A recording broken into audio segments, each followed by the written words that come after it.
Bueno, muy buenas tardes. Vamos a dar comienzo a la presentación de un nuevo libro de Lazo Ediciones. Lazo es la editorial que llevamos adelante como uno de los proyectos de la Biblioteca y Archivo Alberto Giraldo. El libro que vamos a presentar hoy se llama Contra el liberalismo y sus falsos críticos. Es un libro producido en base a materiales, discusiones, reflexiones y escritos nuevos del grupo sobre esta temática en particular que vamos a empezar a desarrollar en un momentito. La Biblioteca Giraldo, más allá de su nombre, digamos, tradicional, la cuestión de la biblioteca es algo que en cierto modo socialmente ha quedado un poco anacrónico, el habitual uso de la biblioteca. Repito algunas cosas, algunos compañeros que vienen ya lo conocen, y la biblioteca lleva adelante, aparte de seguir funcionando como biblioteca, de hecho, otra serie de actividades, como son actividades públicas de presentaciones de libros, algún otro tipo de eventos. Tenemos un programa de radio que se llama Temperamento, y también editamos otros materiales, que es una revista de discusión teórica que se llama Cuadernos de Negación, y un boletín que apunta más a discutir lo coyuntural, que tiene una salida mucho más frecuente, que se llama La Oveja Negra. El último número y el anterior están a disposición aquí en la feria para que lo lleven de forma gratuita. De alguna forma, este libro que estamos compartiendo hoy condensa un poco estos proyectos editoriales de la biblioteca, ya que la autoría figura como Lazo Ediciones, La Oveja Negra y Cuadernos de Negación. Nosotros también hacemos publicaciones de textos que no son nuestros, sí de textos de compañeros, todos textos de crítica radical. Crítica radical me refiero a la crítica que va a la raíz de los problemas que vivimos siendo partícipes de esta sociedad actual. Entonces todos tienen un tenor crítico, y en general publicamos traducciones de autores del exterior, autores en español también, autores compañeros, grupos compañeros. En este caso, este libro también no es un libro que venga aislado, sino que cuando uno empieza a tratar de pensar por qué sale este libro, cuál es la necesidad, está asociado a otros libros que hemos publicado recientemente, que también están a disposición para quien los quiera obtener. Uno de ellos está publicado el año pasado, o el anteaño, ¿no? Capitalismo y Comunismo, de Gilles Sauvé. Un libro de reciente publicación, de este año, que se llama Teoría Revolucionaria y Ciclos Históricos, de un autor de apellido Beriou, que examina un poco cómo se relacionan los cambios que ha tenido el modo de producción capitalista y cómo las luchas y el concepto de revolución y las posibilidades de la revolución giran en torno también a ese escenario que van dando lugar o permitiendo la transformación del capitalismo en sí. Hay uno que parece un poquito más lateral, pero si bien su título es Cartas sobre liberación animal, también tiene una mirada crítica desde el capitalismo, desde la crítica al capitalismo, no solo, digamos, desde un acercamiento empático hacia la cuestión animal, sino cómo el capitalismo, que es el modo en el que nosotros convivimos, piensa a los animales, y por ende la discusión está en cómo piensan los humanos.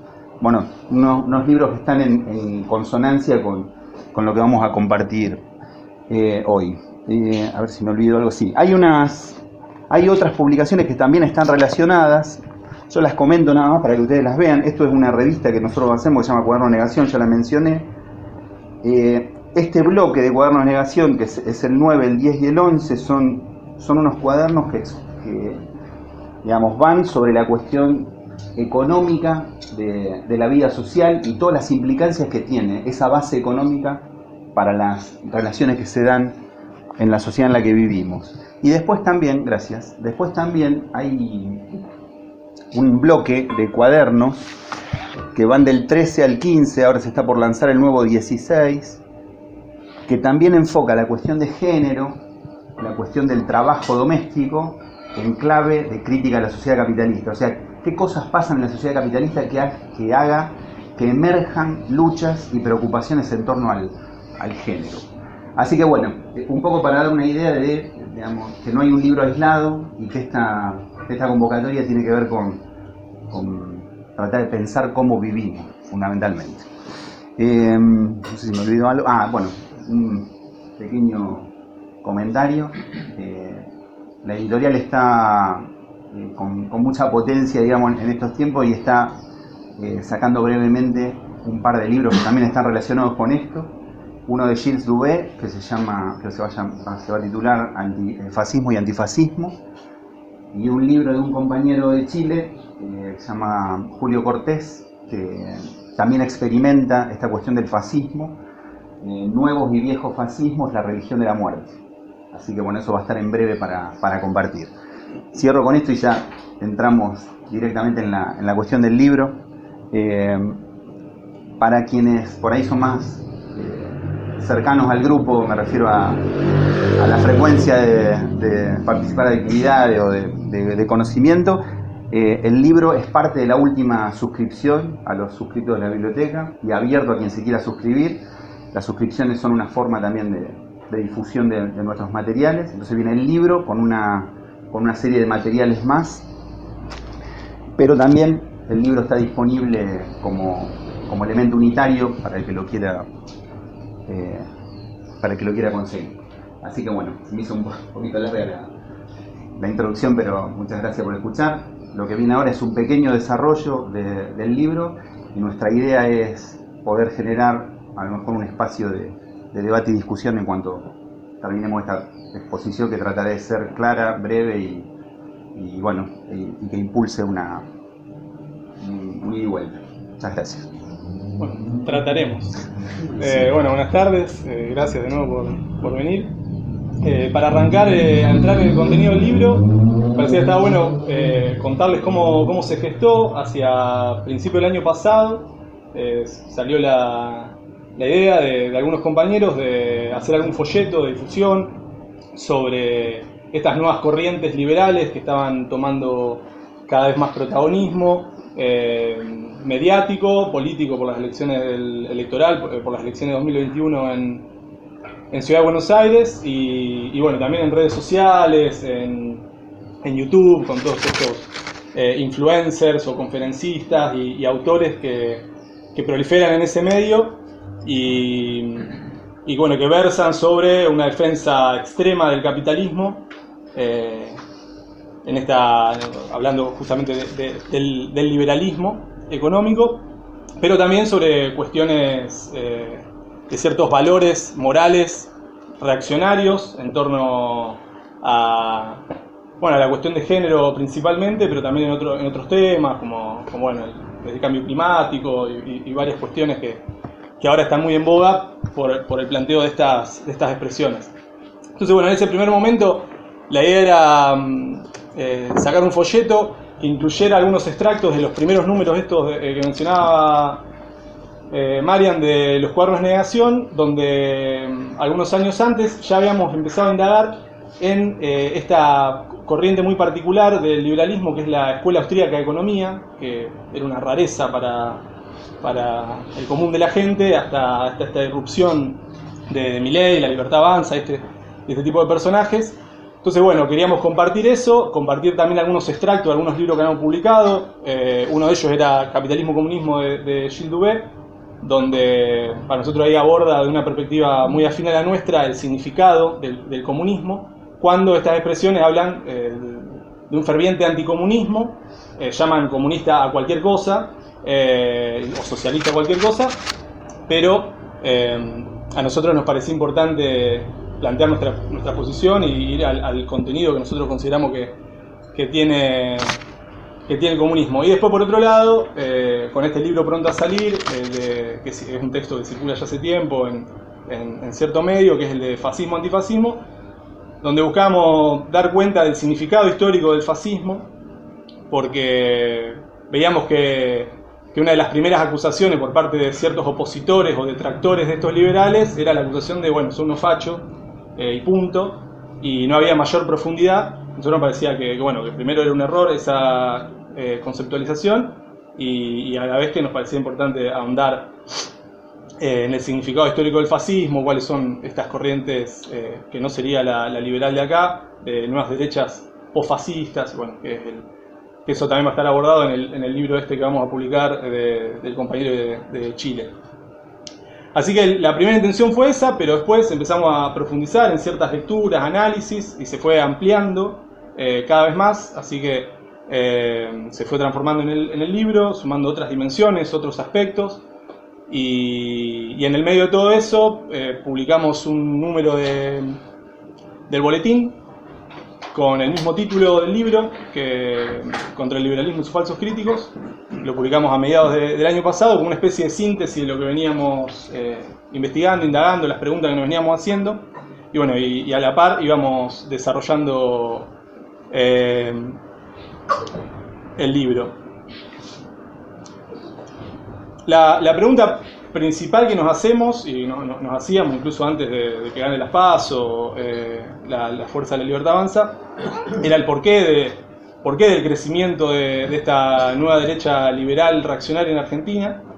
Y para resumir así como algunas pistas que nos parece importante indagar y que están presentes a lo largo del libro, es, por un lado, la relación que tiene con las otras fuerzas políticas en Argentina, Conjunto por el Cambio también, pero principalmente en oposición al progresismo kirchnerista y cierto agotamiento de esta fuerza política tras la recuperación económica y política tras el estallido del 2001.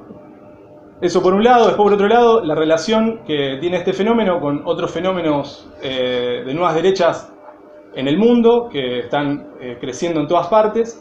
Y lo que vemos, así como muy sintéticamente en líneas generales, es la alternancia en términos de funcionamiento del sistema democrático que están posibilitando a nivel mundial. Decimos alternancia porque por lo general no llegan para quedarse, si bien son fuerzas importantes, pero no llegan para quedarse en el poder, como es el caso de Bolsonaro en Brasil, que ahora ganó Lula de nuevo, o el caso de Trump en Estados Unidos, que ganaron los demócratas con Biden de nuevo.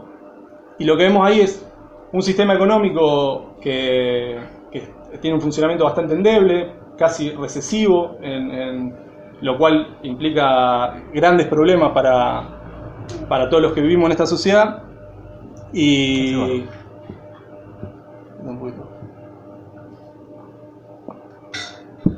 cómo estas expresiones han contribuido a este sostenimiento endeble, y que si bien tienen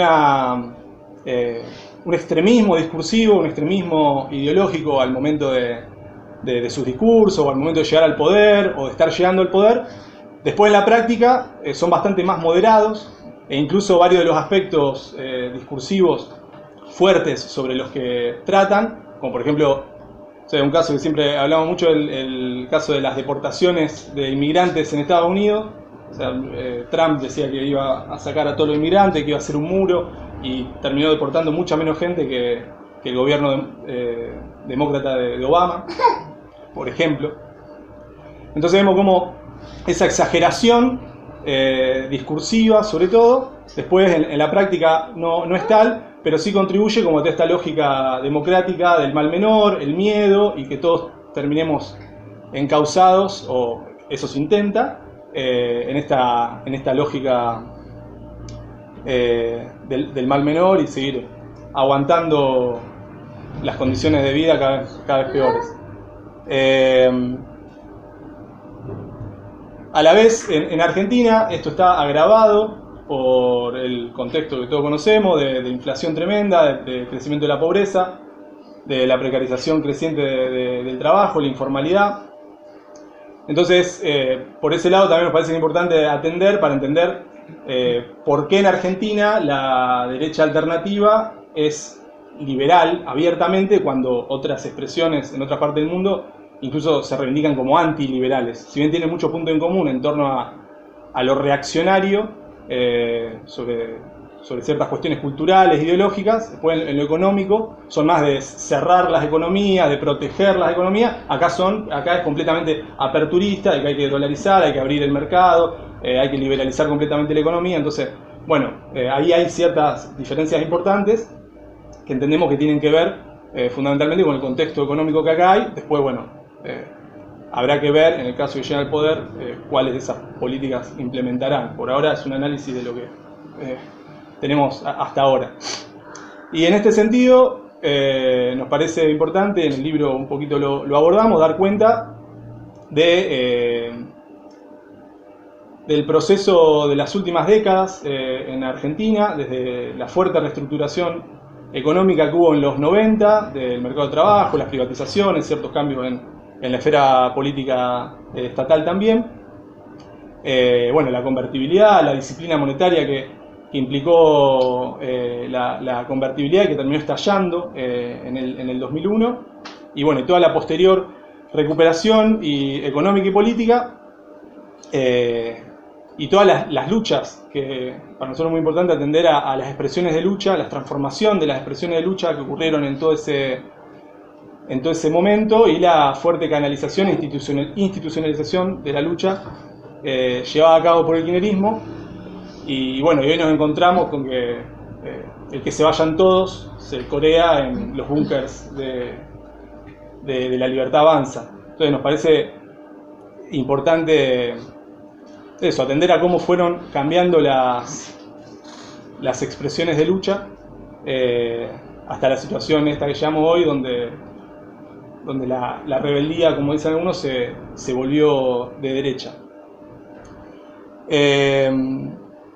Así bueno, esos son como algunos de los aspectos que están en el libro, algunas de las pistas como para empezar a tratar de encontrar algunas respuestas en torno al porqué de este crecimiento, y después yendo más a los artículos, a la estructura del libro. Cuando lo estábamos terminando eran un montón de artículos diferentes, así que decidimos estructurarlos en 4 partes, en 4 secciones, como para que sea un poco más ágil la lectura. Me voy a referir a la primera parte.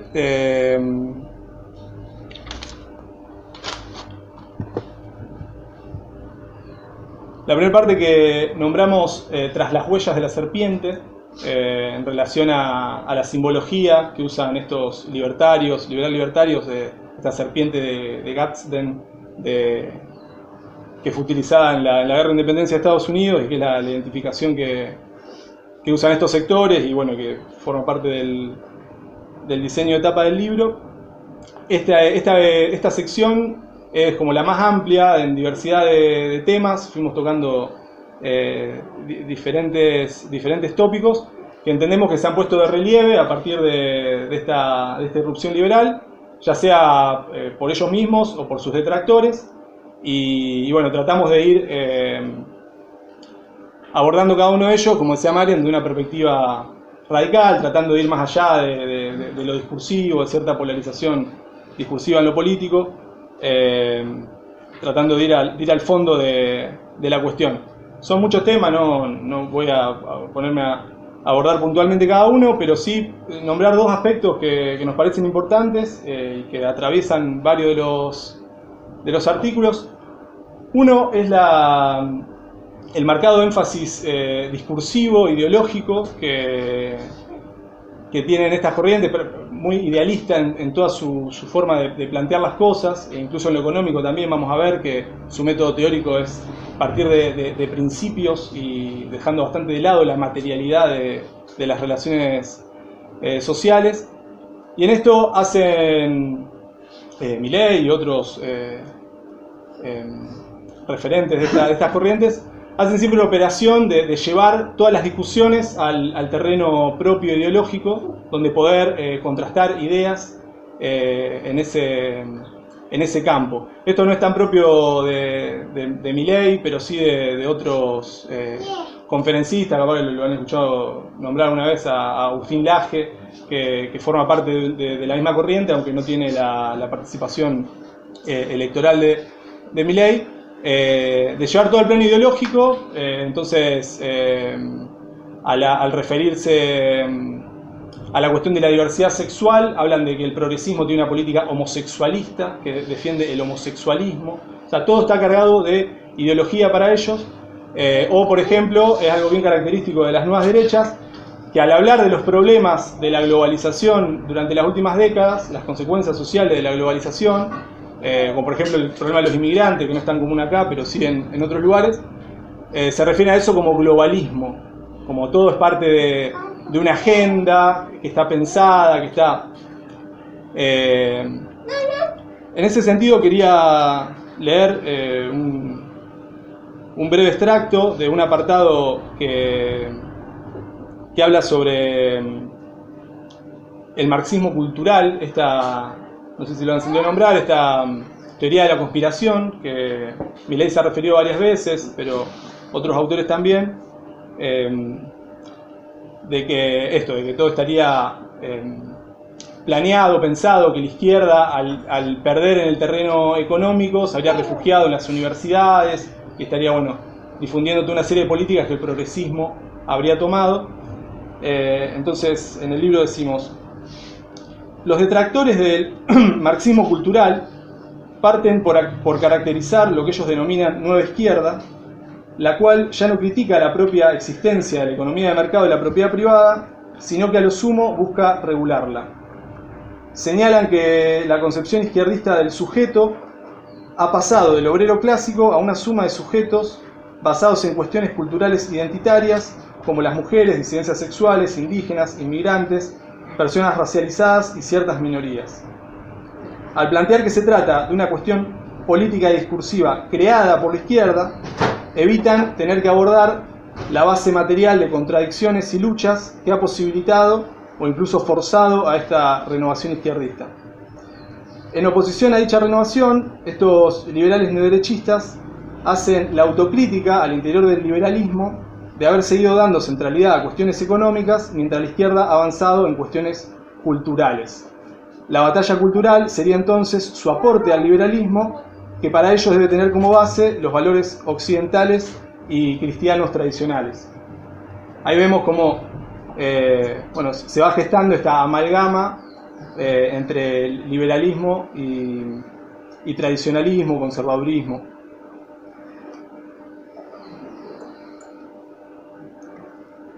Hay otra cuestión importante en este sentido, que es la crítica por derecha, reaccionaria, que hacen al derecho y a la justicia social.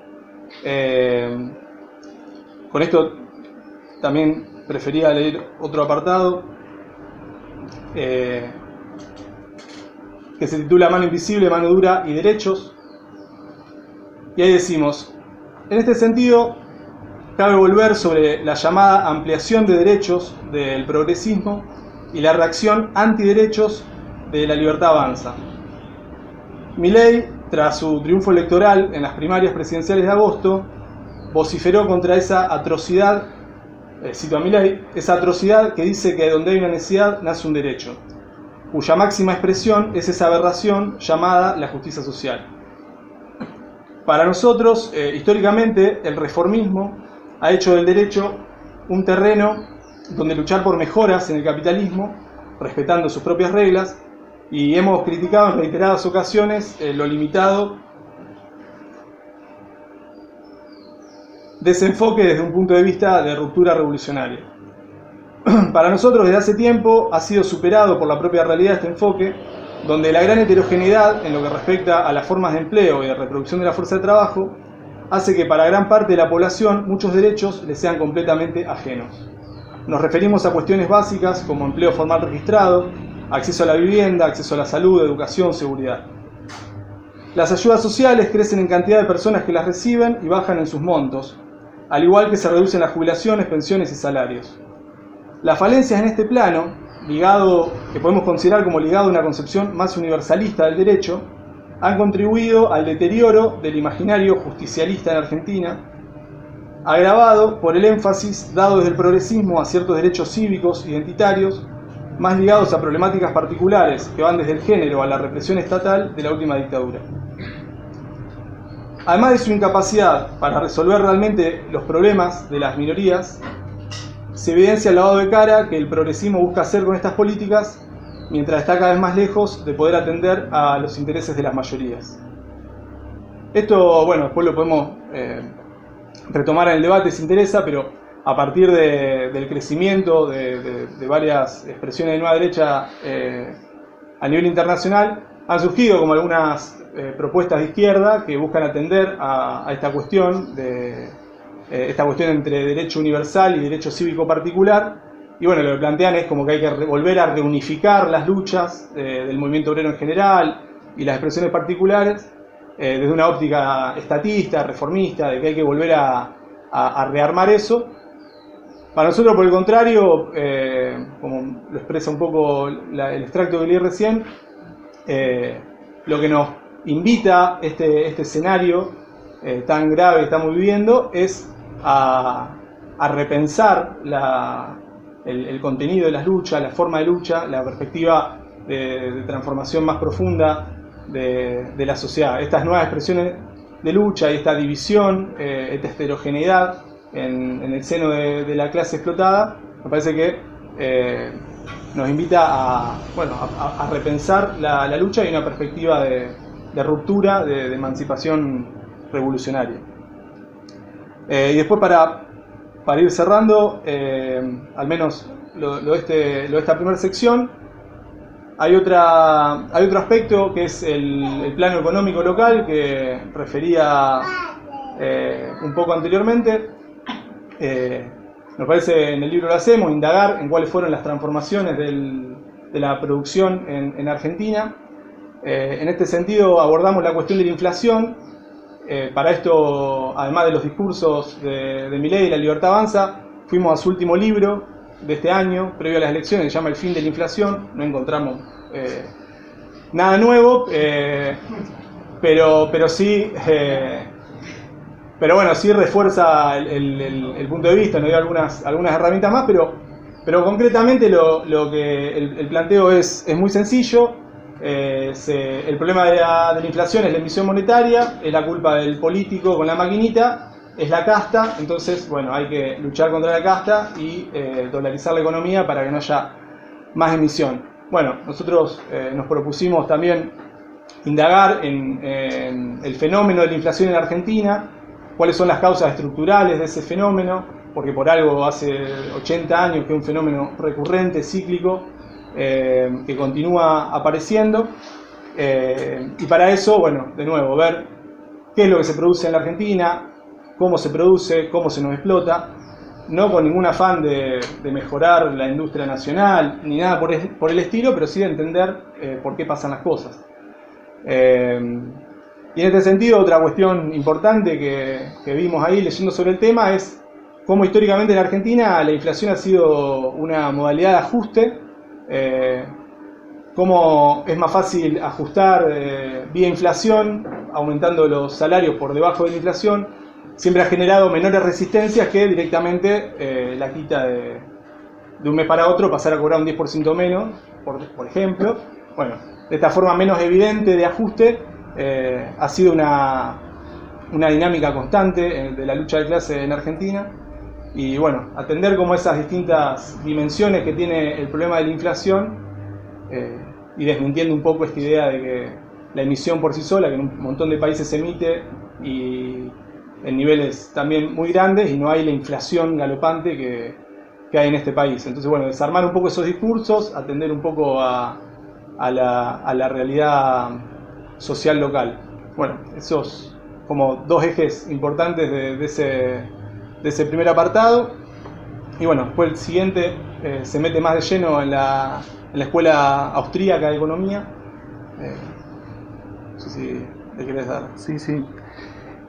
Esta primera parte del libro, que es casi la mitad del libro que comentaba Renzo, te digo, va por todos aquellos ejes que se han manifestado como principales en esta aparición de este nuevo liberalismo reaccionario, pero también de sus falsos críticos. Y cuando hablamos de falsos críticos también hablamos de algo que no parece liberal en la superficie, pero que después vamos a ir desandando cómo esconde, a veces no tan escondido, digamos, ciertos valores que comparte con esa corriente liberal reaccionaria. La segunda sección es más técnica, digamos, no por eso menos accesible, y para mí y para nosotros, digo mejor, es algo que es necesario indagar, que es este aspecto que se ha planteado también como la economía austríaca. En principio parecía, digamos, una cosa exótica, parecía como un sello de cierto tipo académico que les daba a esta gente una especie de respaldo.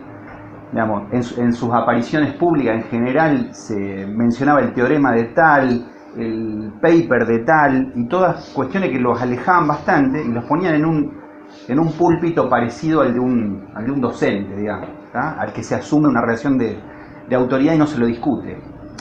Entonces, nosotros veníamos trabajando el tema económico con ese bloque de cuadernos de negación que trataba el tema económico, y algunas de estas discusiones de algunos teóricos de la escuela austríaca lo veníamos tratando, y como este fenómeno empezó a tener bastante más difusión, decidimos inclusive dedicarle una sección a qué es la economía austríaca. La cuestión era cómo abordarla, ¿no? Ya dijimos por qué la fuimos a buscar. El tema es cómo abordarla. Eso no cambia de lo que venimos tratando hasta ahora, y sí, el abordaje es desde la crítica radical de la sociedad capitalista. Digamos, ¿qué es esta economía austríaca? La economía austríaca es una vertiente o una parte de lo que podría ser la economía neoclásica, ¿tá? Que básicamente, después ustedes lo van a leer mejor en el libro, yo no voy a ahondar en eso, pero, digamos, parte de explicar el capitalismo como algo natural, como que es la manera natural en la que nosotros veamos. Esa palabra natural me parece que es importante fijarla porque está en el corazón de esta discusión, la naturalización. Entonces, ¿qué encontramos nosotros en el estudio o en el análisis que plasmamos en el libro de la escuela austríaca? Fundamentalmente, ¿qué es? Una escuela de pensamiento económico que parte de principios. Antes lo mencionó Renzo. ¿Qué es partir de un principio? Es partir de una verdad que no se discute. Es lo que hace la matemática. La matemática enumera axiomas y construye un edificio teórico, un edificio coherente a partir de esos principios que no se discuten. El tema es que si en una ciencia social como es la economía hay principios evidentes que no hay que discutir. Ahí está el tema de la naturalización. Bueno, el desarrollo de esta sección un poco va en torno a eso, a qué es lo que se planta, lo que se inocula como verdad, y una vez instalado ya no se discute más. Entonces todo lo que viene uno lo sigue, sí, el teorema de el estudio que hizo esta persona, la estadística acá, pero parece que estamos discutiendo ya en una superficie y no nos olvidamos de dónde sale eso. Ese es el corazón de este capítulo. Versa en torno a, le digo, ya temas un poco más técnicos como la teoría del valor. Digamos, ¿qué es el valor? ¿Por qué las cosas tienen precio? ¿Por qué naturalizamos que las cosas tienen que tener precio? La escuela neoclásica, entre ellas la austríaca, dice porque las cosas tienen precio porque son útiles y porque son escasas, agrega esta corriente neoclásica y entre las que está la austríaca. Entonces la utilidad y la escasez pasan a ser los condicionantes que hacen que las cosas tengan un precio y se intercambien. Cuando la humanidad vivió decenas de miles de años sin intercambiar materiales. O sea, el valor, que es lo que está en discusión y que hoy se conoce como precio, tiene lo que conocemos como valor, en realidad lo conocemos como precio, pero cuando indagamos, la cuestión del valor tiene un aspecto cualitativo y un aspecto cuantitativo. El aspecto cualitativo es el atributo que tienen las cosas de poder intercambiarse. Y no se intercambian en cualquier proporción, se intercambian en proporciones que van siendo regulares cuando ese intercambio se generaliza. Esta gente de la corriente austríaca habla mucho de la cuestión del trueque, de una economía aparentemente sin dinero. Otra cosa que discutimos ahí es al mínimo controversial, para no decir falso, que haya una economía generalizada sin el uso de dinero.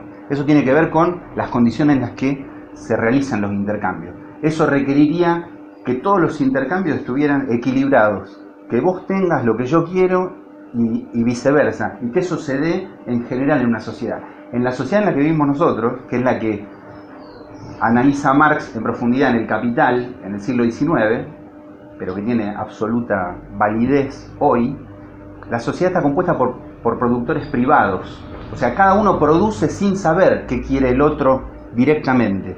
Entonces, todo eso se encaja o tiene una coherencia a partir de que las cosas tienen precio. Pero las cosas no tienen precio por una cuestión divina o natural. Las cosas tienen precio porque vivimos de una manera que hace que necesitemos ese precio para poder asegurar la producción y el consumo social. Asegurarla en términos de la necesidad solvente. O sea, tiene acceso al consumo aquel que lo puede pagar. ¿Está? Y eso es claro.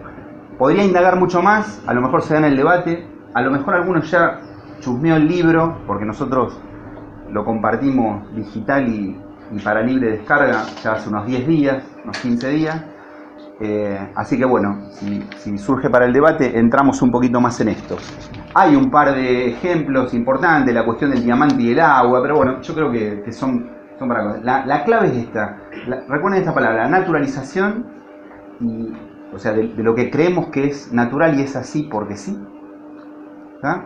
Y esta cuestión de qué agrega lo austríaco a esta concepción como parte de la corriente neoclásica, que lo que hace es una apología del capitalismo, ni más ni menos. O sea, no explica la economía, digamos, sostiene y afirma el capitalismo. Hay una tercera sección en el libro, voy un poquito acelerando tal vez para no aburrir y nos interesa un poco la conversación, que la denominamos libertad, igualdad y propiedad. La frase clásica, digamos, de la Revolución Francesa, la propiedad no estaba en la que conocimos nosotros, digamos, se la ha reemplazado por fraternidad, como para darle un poco más de un contenido más humano, pero el origen incluye la propiedad. Y aunque nosotros hicimos un artículo para la libertad, para pensar qué es la libertad, para pensar qué es la igualdad y pensar qué es la propiedad como bases de esta sociedad capitalista, es difícil separar las tres, porque las tres son parte de un engranaje general que funciona con las tres estando. Yo mencionaba que el capitalismo es una sociedad que funciona en base a producción privada. Se produce sin saber la necesidad de los demás. Es como un salto al vacío del productor. Nosotros como productores de fuerza de trabajo también hacemos un salto al vacío. Decía uno, el capitalismo es un sistema esclavista donde uno tiene que ir a buscar a su amo. El esclavo tiene que ir a buscar a su amo. Entonces, estas tres cuestiones sagradas para el capitalismo, la propiedad, la igualdad y la libertad, están cuestionadas en este capítulo. Las tres las pensamos desde el lugar de la desposesión. El artículo que trata la propiedad dice propiedad y privación. Que algo tenga propiedad privada significa que es de uso exclusivo para ese que la tiene, o de enajenar eso, o sea, negociarlo de alguna forma, alquilarlo, venderlo, lo que sea, y de privar ese uso a todos los demás. O sea, el adquirir una propiedad es privar al mismo tiempo. Muchas veces eso no se ve. Nosotros acá estamos en un ámbito que venimos discutiendo hace mucho tiempo, digamos. Puede parecer evidente, pero no por eso es menor recordarlo. ¿Cómo la igualdad va a ser desposesión? Digamos, la igualdad en el único terreno que existe, en el terreno ideal de la matemática, digamos. Algo es igual a otra cosa. Entonces, ¿qué es? Es la desposesión de las cualidades de la igualdad. ¿Se entiende? O sea, lo igual justamente no tiene diferencia cualitativa con el resto. En esa idea, ¿cómo convive esto? Y esa es un poco la pregunta. ¿Cómo se entiende la diversidad en la sociedad de la igualdad? Bueno, de nuevo, son temas que vamos compartiendo y que están desarrollados en el libro, al menos de nuestra perspectiva, y para discutirlos. Y la otra cuestión es cómo podemos pensar la libertad como desposesión. ¿Cómo la libertad va a ser desposesión si la libertad es avanzar, como dice este fenómeno nuevo? Entonces, cuando uno empieza a indagar cómo emerge el individuo libre, y el individuo libre no emerge históricamente en un pasado remoto de decenas de miles de años. El individuo libre es bastante nuevo en la sociedad humana. El individuo libre tiene 400, 500 años, 300. Después se puede, mover el número pequeño. Pero el individuo libre es una construcción social histórica donde fundamentalmente el individuo es libre porque fue desposeído de los medios que necesita para reproducir su propia vida. Entonces queda libre para poder ser captado por una necesidad de un mercado que lo necesite a él como una mano de obra. Y cuando digo él, digamos, somos todos estamos incluidos en ese sujeto. Entonces esa idea de la libertad, la igualdad y la propiedad como desposesión, de alguna manera es lo que discurre en ese libro. Cierro con el contenido, después hacemos una breve reflexión con Renzo final y vamos. Hay una sección más que llamamos mitos capitalistas, que ahí trata específicamente el tema de la naturalización, qué aceptamos por válido, por verdadero, y como todos sabemos, las ideas dominantes son las ideas de la clase dominante. Nosotros vivimos en una sociedad de clases y estamos inmersos en esa cuestión. Entonces la verdad también es una disputa en cierto sentido de lo que se ha tratado. Igualmente siempre se ha tratado del tema discursivo, digamos. Lo que nosotros estamos tratando de ver de acá es qué materialmente está pasando para poder ver, para poder analizar qué tenemos por delante y cómo podemos accionar en ese contexto. Los mitos capitalistas tratan de dos tipos de mitos. Uno el mito sería, me agarra un antropólogo y probablemente me corrija, pero lo identificamos como construcciones ideológicas que tratan de legitimar alguna cuestión necesaria de legitimar. Hay dos tipos de mitos analizados así generalmente.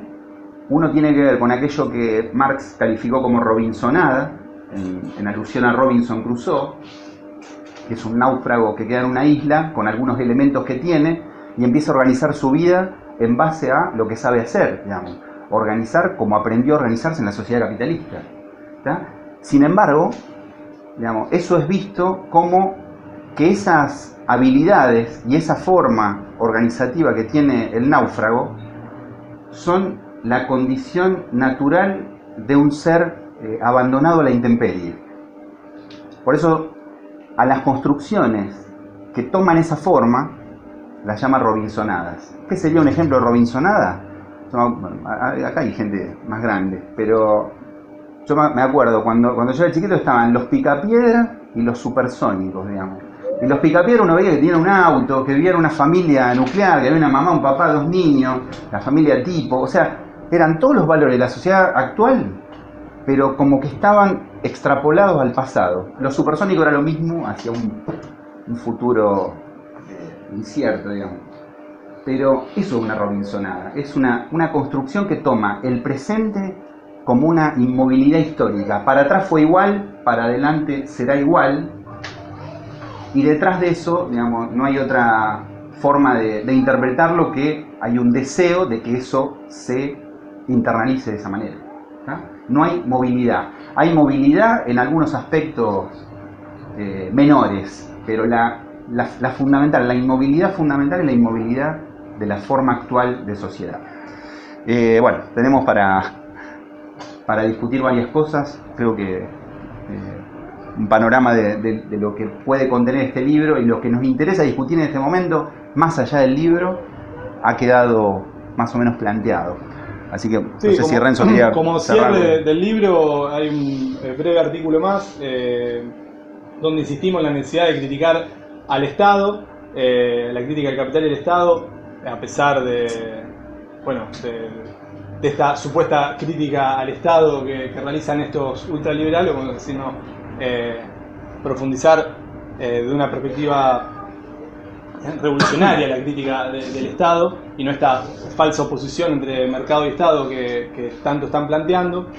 Y después como cierre, o sea, el contexto es durísimo, viene siendo muy duro, hay mucha incertidumbre de cómo puede llegar a ser, parece que va a ser cada vez peor, incluso más allá de quién gane las elecciones.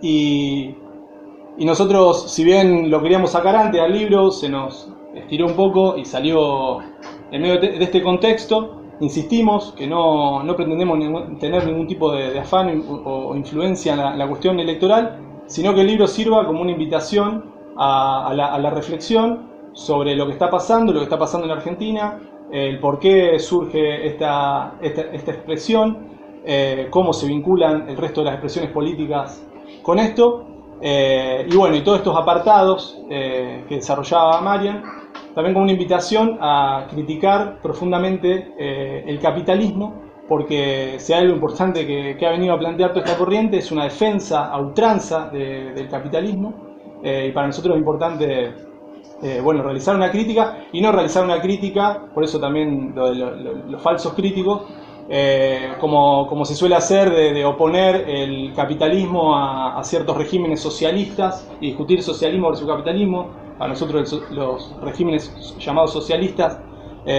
no fueron más que otra forma de capitalismo en determinadas regiones y contextos. Entonces no queremos caer en esas oposiciones. Milei insiste mucho en que los países más libres son los que tienen mayor desarrollo económico, mayor PBI per cápita, bla, bla, bla. Bueno, no ir por ahí, sino en un cuestionamiento a fondo del capitalismo. Así que bueno, la invitación del libro es en ese sentido.